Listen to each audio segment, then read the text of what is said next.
Pollachi side இருக்கிற கிழங்கு ஏதோ நம்ம வீட்டில் விளையிட்டோம் விடுங்க. அதனால தான் கீழே இருக்கிற கிளையெல்லாம் வெட்டி இப்போ எடுத்து வச்சுட்டேன். இதுங்களே இன்றைக்கி கட்டிங் போட்டு வச்சிடணுன்ட்டு இருக்கேன். இந்த கொய்யாக்காவையும் நம்ம வந்து குருவிங்க வந்து விடல. இங்கே பாருங்க, எடுத்துரு கொட்டையை எடுத்துரு. இதுதான் சாப்பிடணும். இதெல்லாம் இது நல்லா விளைஞ்சிக்குதா? இந்த காட்டில் கொஞ்சம் நல்லாவே மஞ்சள் விளைஞ்சி வந்திருக்குது. இப்போ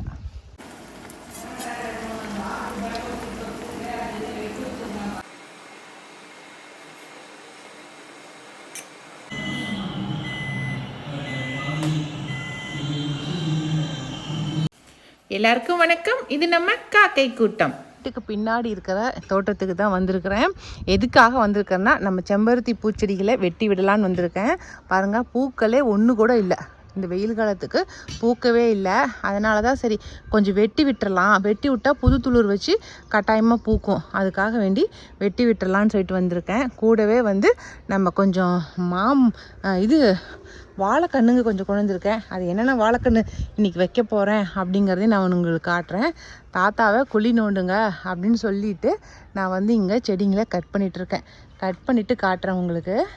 இந்த தலைங்களையுமே நம்ம காய வச்சு எடுத்து வச்சுக்கலாம்.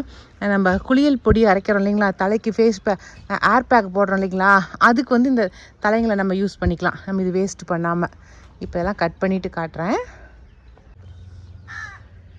அப்பா நாக்கு தள்ளிருச்சு எனக்கு. இந்த நிழலாக்கிற பக்கம்லாம் வெட்டினா எனக்கு ஒரு பிரச்சனையும் தெரியல. பாருங்கள், எல்லாம் வெட்டி வெட்டி போட்டேன். ஆனால் அங்கே போய் வெட்டும் போது தான் ரொம்ப காற்று ஒரு மாதிரி மயக்கமே வர மாதிரி ஆயிடுச்சு. ஒரே ஒரு செடி தான் அங்கே பாருங்கள், இது ஒன்று தான் வெட்டினேன். இன்னும் அது இருக்குது, அங்கே இருக்குது. இன்னும் ஒரு 3 செடி இருக்குது. அதெல்லாம் வெயிலே இருக்குது, என்னால் வெட்ட முடியாது. ஆனால் சாயந்தரம் இது வந்து அதை 3 செடி வெட்டிக்கலான்னு விட்டுட்டேன். இங்கேருந்து எல்லாத்தையுமே வெட்டிட்டேன். இந்த பலா மரத்தை போய் டிஸ்டர்ப் பண்ணிட்டு இருந்துச்சு. அதுக்காகவே வந்து வெறி பிடிச்ச மாதிரி எல்லா செடியும் வெட்டி போட்டேன். இந்தளவுக்கு கட்டையாக வெட்டினா போதுங்க. நம்ம இடுப்பு உயரத்துக்கு இருக்குது. இந்தளவுக்கு வெட்டிட்டோமா புது துளிர் வச்சு வந்துடும். இதுக்கு மேலே இந்த ஸ்டார் பொருட்டை தான் வெட்டி விடலான்னு பார்க்குறேன். வெட்டலாமா வேணாமான்னு ஒரே மனக்குழப்பமாக இருக்குது. யாராவது வெட்டி விட்டுருக்குறீங்களா அப்படின்னு சொல்லி வீடியோ பார்க்குறீங்க சொல்லுங்கள். வெட்டினா ஒன்றும் பண்ணாது, தாராளமாக வெட்டி விடுங்க அப்படின்னு தைரியமாக சொன்னீங்கன்னா நான் வெட்டி விட்டுருவேன். ஏன்னா இந்த மாதிரி புளிப்பாக இருக்கிற மரத்துங்கெல்லாம் வெட்டக்கூடாதுங்கிறாரு எங்கள் வீட்டுக்காரு. வெட்டுறதுக்கே விட மாட்டேங்கிறாரு. அதனால தான் வெட்டாமல் வச்சுக்கிறேன். ஆனால் நல்லா மரம் நல்லா பெரிய மரமாக வந்துருச்சு பாருங்கள். நல்லா தடுமனாக ஆயிடுச்சு. கிளை பக்கத்தில் கீழே நிறையா இருக்குது. இந்த கிளைங்கெல்லாம் வெட்டி விட்டோமா கொஞ்சம் மரம் மேலே உயர போகும் அப்படின்னு நான் நினைக்கிறேன். ஆனால் வெட்டுறதுக்கு பயமாக இருக்குது. அதனால் வீடியோ பார்க்குறீங்க சொல்லுங்கள். ஓகே, நானும் தோட்டம் சிவா சார்கிட்ட கேட்கலாம் அப்படின்னு நினைக்கிறது. அவர்கிட்ட மெசேஜ் பண்ணி தான் கேட்டு பார்க்கணும், வெட்டலாமாங்க சார் அப்படின்னு. இல்லை நீங்கள் வேறு யாராவது வீடியோ பார்த்துருந்தீங்கன்னா கூட சொல்லுங்கள். அவங்க வீடியோ பார்த்து கூட நான் தெரிஞ்சுக்கிறேன். சரிங்களா? இந்த செம்பருத்தி பூ வந்து செடிங்களை கட் பண்ணிட்டேன். கிளைகளை பாருங்கள், நிறைய கீழேருந்து போணுச்சா, கீழேருந்து அப்படியே நல்லா எடுத்து விட்டு இப்போ மேலே மட்டும் செடி இருக்கிற மாதிரி பண்ணிட்டேன். இப்போ அந்த குச்சிங்களை வந்து கட்டிங்ஸ் போட்டு வச்சிடலாம் அப்படின்ட்டு. எத்தனை துளுத்து வருதுன்னு பார்க்கலாம். இது சம்மர் டைமு, முடிஞ்ச அளவுக்கு வர்றது வரட்டும். ஏன்னா கீழே நல்லா புதராக இருக்குதுங்க. பக்கத்தில் போய் நின்று பூ பறிக்கவே பயமாக இருக்குது. அதனால தான் கீழே இருக்கிற கிளையெல்லாம் வெட்டி இப்போ எடுத்து வச்சுட்டேன். இதுங்களே இன்றைக்கி கட்டிங் போட்டு வச்சிடணுன்ட்டு இருக்கேன். சூப்பராக இருக்கா பூவு? மொந்தங்கிழங்குனே இல்லாமல் போயிடுச்சிங்க. அதனால் பக்கத்து காட்டிலேருந்து மொந்தங்கிழங்கு வாங்கிட்டு வந்தேன். அது மட்டும் இல்லை, நம்ம வீட்டுக்கு வந்த எங்கள் ஃப்ரெண்டு ஒருத்தருங்க, அவங்க பொள்ளாச்சியிலேருந்து கதலி வாழைக்கிழங்கு, அதுக்கப்புறம் பச்சை நாடை இருக்கு இல்லைங்களா, அந்த பச்சை நாடை இதெல்லாமே கொண்டு வந்து கொடுத்தாங்க. அது 2 கிழங்கும் கொண்டு வந்து கொடுத்துருக்காங்க. அதை தான் இன்றைக்கி இந்த 3 சேர்த்து இன்றைக்கி வச்சு விட்லாம் அப்படின்னு. இது வந்து மொந்த வாழை. இது அது மொந்த வாழைனானா? அப்போ அவங்க கொண்டு வந்து எங்குது அங்கே? ஓ, அங்கே 4 குழி வருதா? அதுதான் கதலியும் பச்சை நாடனும் கொண்டு வந்துருக்காங்க. பொள்ளாச்சி சைடு இருக்கிற கிழங்கு ஏதோ நம்ம வீட்டில் விளையிட்டோம் விடுங்க.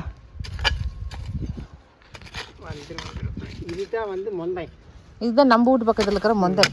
இது மொந்த கிழங்கு காய்ச்சிச்சுன்னா அப்பப்போ ஒவ்வொரு சீப்பு நம்ம வெட்டிக்கலாம். அதுக்கு தான் சும்மா போய் காட்டை இவ்வளோ வச்சுக்கிட்டு போய் கிழங்கு வாழைக்காய் போய் கடையில் ஓடி வாங்குறதாகுது. ஏதோ ஒரு பச்சை போடுறோமா, அதாவது தேவைப்படுறதுக்கு நாமளே ஒவ்வொரு சீப்பாக அறுத்துக்கலாம். அதுக்கு தான் போட்டு விட்லான்னு போட்டு விட்டுருக்குறேன். முன்ன போட்டிருந்தேன் எல்லாம் குருத்து நோவு வந்து எல்லா கிழங்கும் தாக்கி எல்லாம் செத்து போச்சு. அதனால தான் எல்லாத்தையும் எடுத்துவிட்டேன். இப்போ மறுபடியும் அதுக்கு தான் புதுசாக வைக்கிறதா போச்சு. அப்படியே செடியெல்லாம் கட் பண்ணிவிட்டு அப்படியே மேல் காட்டுக்கு வந்தேன். இன்றைக்கி ஒரு சர்ப்ரைஸான காய் காய்ச்சிருக்குது. ரொம்ப சூப்பராக இருக்குது. இந்த மரத்தோட பேர் வந்து பன்னீர் கொய்யாக்கான்னு சொல்லுவாங்க. இது வந்து நான் எங்கே வாங்கினேன்னு எனக்கே ஞாபகம் இல்லைங்க. ஆனால் வச்சு ஒரு 3-4 வருஷம் இருக்கும். இப்போ தான் காய்க்க ஆரம்பிச்சிருக்குது. காய் வந்து இந்த மாதிரி தான் நல்லா உருண்டையாக இருக்குது. இப்படி வெளிர் க்ரீன் கலரில் ஆனதுக்கு அப்புறம் தான் வந்து நம்ம பறிக்கணும். பறித்து நம்ம சாப்பிட்டோமாக்கா ரொம்ப டேஸ்ட்டாக இருக்குதுங்க. உள்ளே வந்து ஒரே ஒரு கொட்டை தான் இருக்கும். பார்க்குறதுக்கு கொய்யாக்கா மாதிரியே தெரியல தானே, வேறு ஏதோ ஒரு பழம் மாதிரி தானே இருக்குது. அப்படி தான் இருக்கும். ஆனால் இந்த மரத்தையுமே வந்து நம்ம குருவிங்கெல்லாம் விட்டு வைக்கல. அவங்க தான் முதல்ல சாப்பிட்றவங்க. எப்படி தான் தெரியுமோ தெரியலிங்க, எல்லா காயுமே வந்து காய் காய்ச்ச உடனே முதல்ல வந்து சாப்பிட்றாங்க. இந்த காய்களையும் பாதி காய்ங்க சாப்பிட்டாங்க. கீழே எல்லாம் கொட்டைங்க விழுந்து கிடந்துச்சு. அதில் எப்படியும் நமக்கு செடிங்க நிறையா முளைக்கும். மீதி இருக்கிற காய்ங்க எல்லாத்தையும் நான் பறிச்சுக்கிட்டேன். அவ்வளோதாங்கண்ணா, இறங்கிருங்க. இப்போதான் வந்து எல்லாம் காய் வைக்க ஆரம்பிச்சிருக்குது. இனிமேல் டெய்லியும் போய் தோட்டத்தில் காய்ச்சிருக்கிற பழங்களையும் காய்களையும் பறிச்சுட்டு வந்துட வேண்டியது தான். இந்த காயை வந்து கட் பண்ணி காட்டுறேன் பாருங்கள் எப்படி இருக்குன்னு சொல்லிட்டு. கட் பண்ணமாக்கா உள்ளே ஒரே ஒரு கொட்டை இருக்கும். நல்லா முத்தின காயாக இருந்தால் கருப்பாக இருக்கும் கொட்டை. இந்த கொட்டையை போட்டோமாவே நமக்கு வந்து செடி முளைச்சி வந்துடும். கொஞ்சம் கொட்டைகளை போட்டு நான் வந்து செடி வளர்த்தி கொடுக்குறேன்.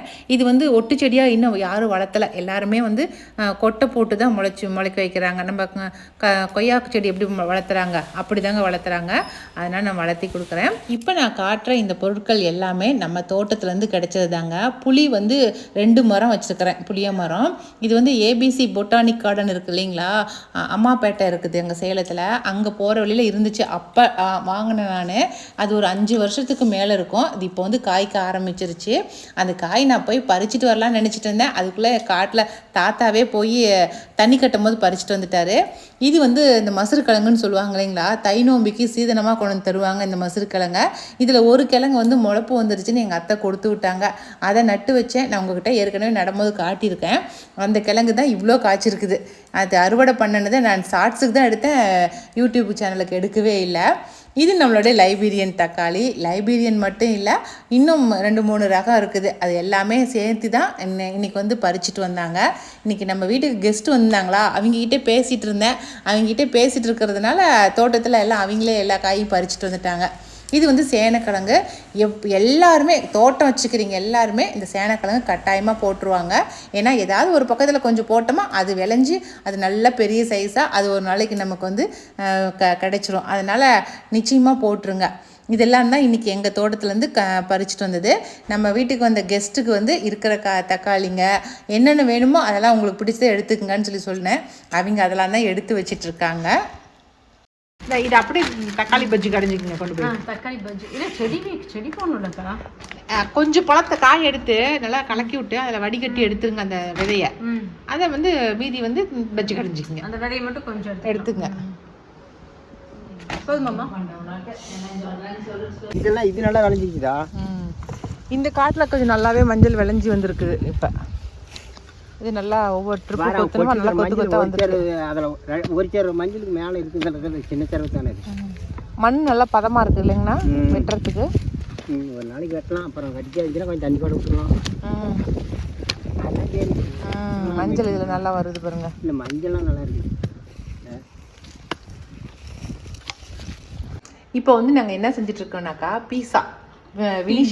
வினிஷா வந்து அவங்க தம்பிக்காக செய்கிறா. ஏன்னா அவன் நைட் 8 மணிக்கு தானே அங்கே வரான். அதனால ஒரு பழமொழி இருக்குல்ல, நெல்லுக்கு பாய்வது பில்லுக்கும் பாயும். அந்த மாதிரி இது எனக்கு செய்யறேன், அதுல கொஞ்சம் பாவி நீ என்ன சொன்ன? நான் விகாஸ் வரும்போது செய்யறேன், அப்பதான் அவனும் சாப்பிடுவான்னு சொன்னியா இல்லையா? அவனும் சாப்பிடுவான். முழுசா ஒரு பீட்சா என்னால சாப்பிட முடியாது இல்ல, அதனால இப்ப செய்யறா. இதுல என்னென்ன போட்டிருக்கானா, பூண்டு போட்டியா போடலையா? இதுல போடக்கூடாது, அது கட் பண்ணி எண்ணெயில தான் போடும். நான் என்ன பண்ணுவேன், உரிச்ச பூண்டு இதுல போட்டு வேக வச்சிருவேன். பூண்டு இப்போ இவ என்ன போட்டிருக்காங்க, தக்காளி, பெரிய வெங்காயம், காஷ்மீரி சில்லி, காரத்துக்கு தக்கன போட்டுக்குங்க. கலருக்காக தான் அது மெயினாக போடுறது. இது எல்லாத்தையும் தண்ணியில் கொஞ்சம் நேரம் வேக வச்சுட்டு தக்காளியோட தோலை உரிச்சிட்டு இது 3ஐயும் வந்து மிக்சியில் போட்டு கொஞ்சம் குறைன்னு அரைச்சி எடுத்துக்கணும். அந்த அரைச்சி எடுத்ததுக்கப்புறம் என்ன பண்ணுறாங்கிறத நம்ம பார்க்கலாம். இன்றைக்கி நமக்கு வந்து சோள பணியாரம் தான் இன்றைக்கி நைட் டிஃபனு. சோள பணியாரமும் தேங்காய் சட்னியும் தான் இன்றைக்கி. ஆனால் அக்காவும் தம்பியும் தான் வந்து பீஸா செஞ்சிட்ருக்காங்க. இன்னும் என்ன பணியாரத்தை சாப்பிடுவாங்கன்னு தெரியல. எனக்கு தெரிஞ்சு சாப்பிட மாட்டாங்கன்னு யோசிக்கிறேன். கரெக்டாக வினிஷா? சாப்பிடுவீங்களா? என்னடா சொல்கிறீங்க?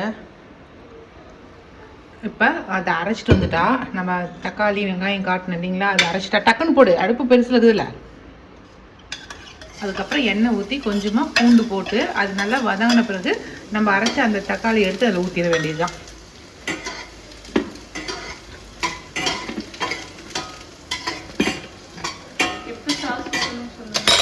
ஓகே, நம்ம பணியாரத்தோட வேலை முடிஞ்சிருச்சு. இது மாதிரி தாங்க நல்லா அரைச்சி எடுத்துகிட்டு வந்துட்டா. நான் வந்து சாப்பிட்டு முடிச்சுட்டு சாரீ சேல்ஸ் பண்ணுறதுக்கு போயிட்டேன். ஏன்னா அந்த பொண்ணு சாயந்தரம் 6 மணியோட போயிடுவா. அதுக்கு மேற்கொண்டு நானும் எங்கள் வீட்டுக்காரன் தான் பார்த்துக்குவோம். அதுக்கப்புறமேட்டு அவள் எடுத்த வீடியோ தான் வந்து எனக்கு கொடுத்தா. எனக்கு கொஞ்சமாக எண்ணெய் விட்டு பூண்டு சின்னதாக கட் பண்ண பூண்டு வந்து போட்டு நல்லா வதக்கி விட்டுட்டு அதுக்கப்புறம் அரைச்ச அந்த தக்காளி விழுதுகளை வந்து ஊற்றிட வேண்டியது தான். ஊற்றிட்டு கொஞ்சம் நேரம் வேக வச்சுட்டு அதுக்கப்புறம் கொஞ்சம் உப்பு, அதுக்கப்புறம் கொஞ்சம் சாஸு, டொமேட்டோ சாஸ் கொஞ்சம் ஊற்றிக்கணும். கூட வந்து பெப்பர் போட்டு அதையும் நல்லா கிளறி கொடுத்துட்டு கொஞ்சம் சுகர் கொஞ்சம் போட்டுக்கணும். சுகரும் சால்ட்டும் கொஞ்சம் போட்டுக்கணும். அவ்வளோதான். நம்மக்கிட்ட ஒரிகோனோ இருக்குது இல்லைங்களா, அதுதான் எடுத்து கொஞ்சம் தூவி இருக்கிறா. ஒரிகோனோ போட்டிருக்கிறா. இதெல்லாம் இருந்தால் நம்ம போட்டுக்கலாம், இல்லாட்டினா விட்டுருங்க, அது ஒன்றும் பிரச்சனையே இல்லை, நல்லா தான் இருக்கும். ஒரு வழியாக பீஸாவுக்கு நம்ம மேலே தடவர சாஸ் வந்து செஞ்சு முடிச்சிட்டா. இந்த சாஸ் இருந்துச்சுனாக்கா நம்ம வந்து ப்ரெட்டில் கூட தடவி நம்ம மேலே ஏதாவது ஒன்று வச்சு நம்ம சாப்பிட்டுக்கலாம், ரொம்ப நல்லாயிருக்கும். ஏன்னா கடையில் வாங்கி சாப்பிட்றது ஒன்றும் ஹெல்த் இல்லைங்களா, அதனால தான் இந்த மாதிரி நாமளே வீட்டில் செஞ்சுக்கிறது. கோதுமை பீஸா பேஸ் தான் வாங்கியிருந்தேன். அதில் வந்து நல்லா நம்ம தடவின அந்த சாஸை நல்லா தடவி விட்டுட்டு எதுவுமே குடமிளகா கூட வீட்டில் இல்லை.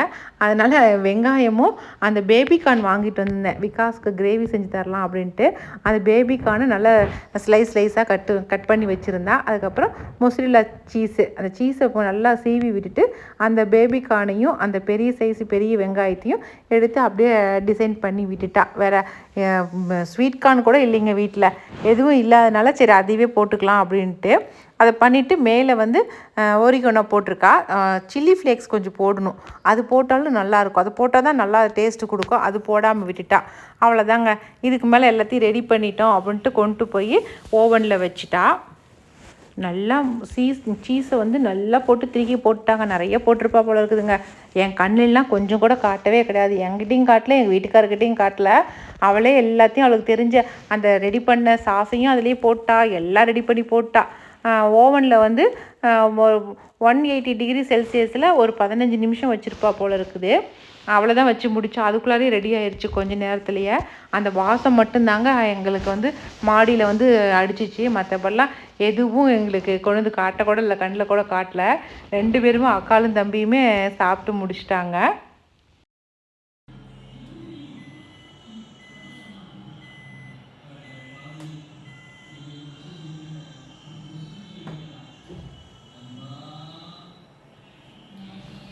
ரொம்ப நல்லா தான் வந்திருக்கும் போல இருக்குதுங்க. நல்லா வாசம் கம்ம நடிச்சிச்சு.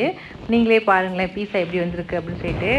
பரவாயில்ல, நம்ம கொடுக்காட்டினாலும் அவங்களே செஞ்சு சாப்பிட்ற அளவுக்கு ரெடி ஆகிட்டாங்க இல்லைங்களா, அதுவே ரொம்ப சந்தோஷம். இப்போது ஆனால் வினிஷா எப்போவுமே வந்து ஏதாவது ஒன்று பார்த்தானா அதை அப்படியே செஞ்சுருவா, இல்லாட்டினாலும் நம்மக்கிட்ட கேட்டு கூட செஞ்சுருவா. வருஷா தான் நீ செஞ்சு கொடுமான்னு நம்மளை ராவடி கட்டுவா. 2 பேரும் சரி நல்லா பாகம் பிரித்து 2 பேருமே சூப்பராக சாப்பிட்டுட்டாங்க. நான் திட்டுவேன்னு சொல்லிட்டு பணியாரத்தையும் ஒரு அடசல் பணியாரம் சுட்டு வச்சுருந்தேங்க. அதையவே ஆளுக்கு பாதியாக பிரித்து சாப்பிட்டுக்கிட்டாங்க. இதுதான் வந்து எங்கள் வீட்டில் இன்றைக்கி நடந்த நைட் டின்னர். இன்றைக்கி இது மாதிரி தான் உங்கள் வீட்டு குழந்தைங்களும் செய்வாங்களா அப்படிங்கிறத கட்டாயமாக சொல்லுங்கள். அவ்வளோதான், இன்றைக்கி வீடியோ இதோடு முடிஞ்சிருச்சுங்க. இந்த வீடியோ பிடிச்சிருந்துச்சுனாக்கா லைக் பண்ணுங்கள். மறக்காமல் எங்கள் காக்கை கூட்டத்துக்கு சப்ஸ்கிரைப் பண்ணிடுங்க. இனி அடுத்த ஒரு புது வீடியோவில் சந்திக்கலாம். பாய்.